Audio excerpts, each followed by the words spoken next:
कहते हैं कि हर चमकने वाली चीज सोना नहीं होती है। बिल्कुल नहीं होती है, क्योंकि आज हम चमकने वाली चीज के बारे में नहीं जानेंगे।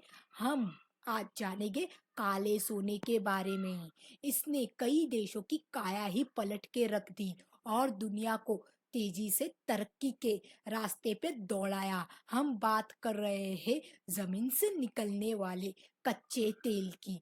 इसी से डीजल, पेट्रोल के साथ साथ कपड़ा, प्लास्टिक और न जाने कितनी सारी चीजें बनती है।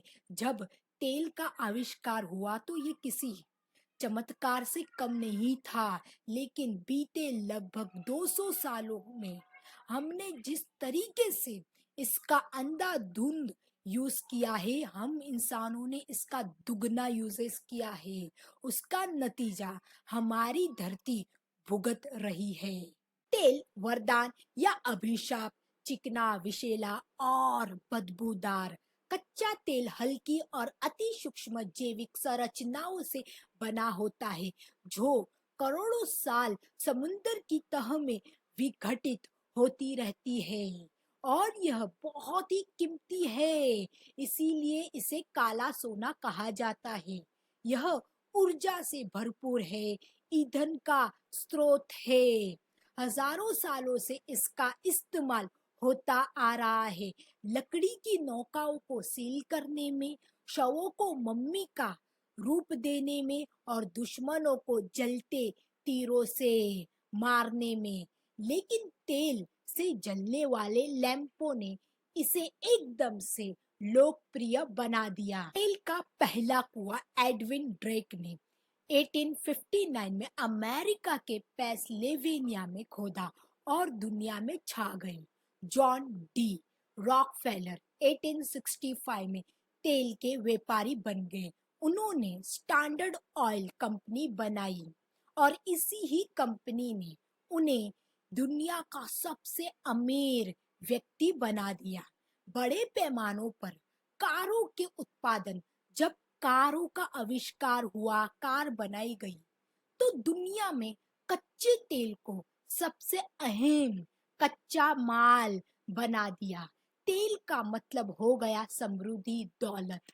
लेकिन इसने बहुत से संकटों को और युद्धों को भी जन्म दिया।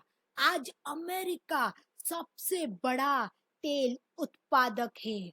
उसके बाद सऊदी अरब और रूस यानी रशिया का नंबर आता है। लेकिन यह काला सोना इन्वायरमेंट को तबाह करता है। तेल रिजर्व और तेल की खुदाई में हुए हादसे समुद्र को दूषित करते हैं। समुद्र के जितने भी जीव हैं, उस पर भी असर पड़ता है और उससे बने प्लास्टिक से पृथ्वी का दम घुट रहा है। तेल का विकल्प हमें खोजना ही पड़ेगा जरूर।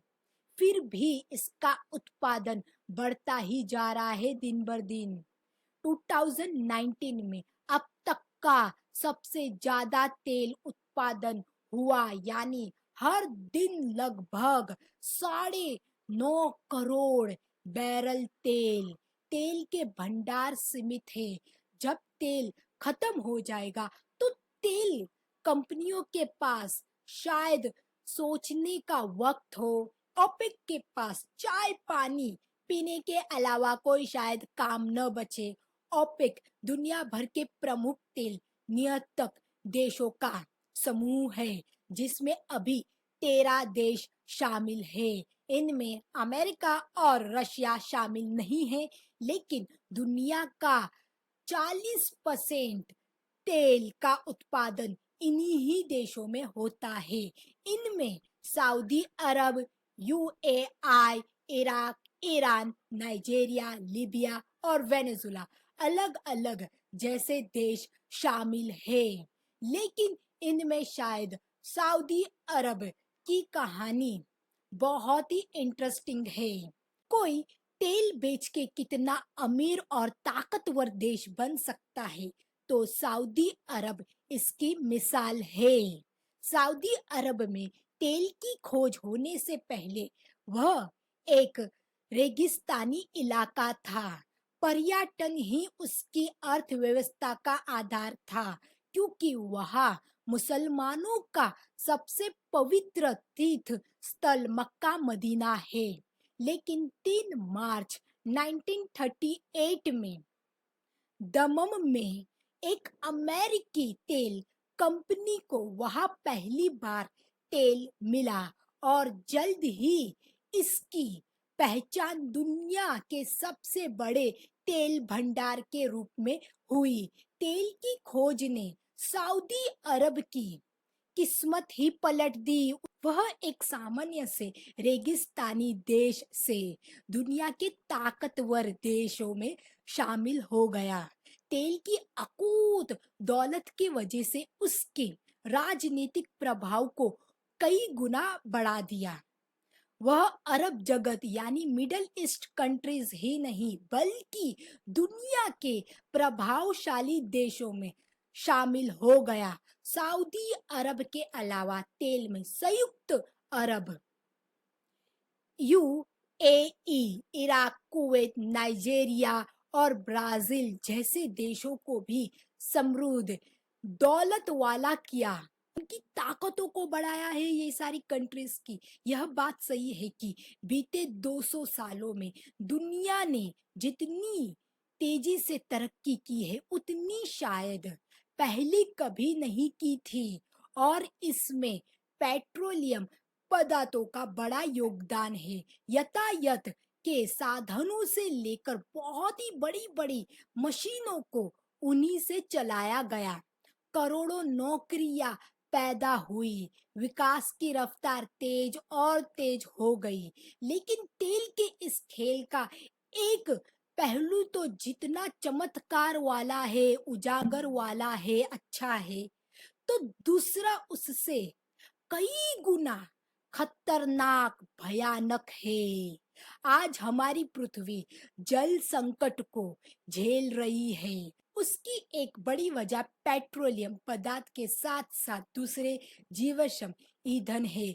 फॉसिल फ्यूल जैसे कि कोयला और प्राकृतिक गैस, इन जीवाश्म ईंधनों से हमें ऊर्जा तो मिलती है, लेकिन इनके जलने से कार्बन डाइऑक्साइड का उत्सर्जन होता है, जिससे हमारी आबो हवा जहरीली होती है, हमारा एनवायरनमेंट खराब होता है।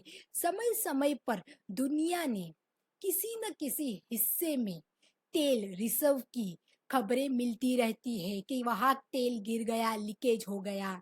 ऐसी घटनाओं में अक्सर हजारों लाखों बैरल तेल एक झटके में समंदर में चले जाते हैं, जिससे वहां का इकोसिस्टम तहस महस हो जाता है। वहां रहने वाली जो भी पानी में चीजें रहती है, जीव जंतु रहते हैं, फिश, मगरमच्छ, सो मैनी प्रजातियों का अस्तित्व संकट में पड़ जाता है। पाइपलाइनों से होने वाला रिसव जमीन में पहुंचकर भूजल को दूषित कर देता है।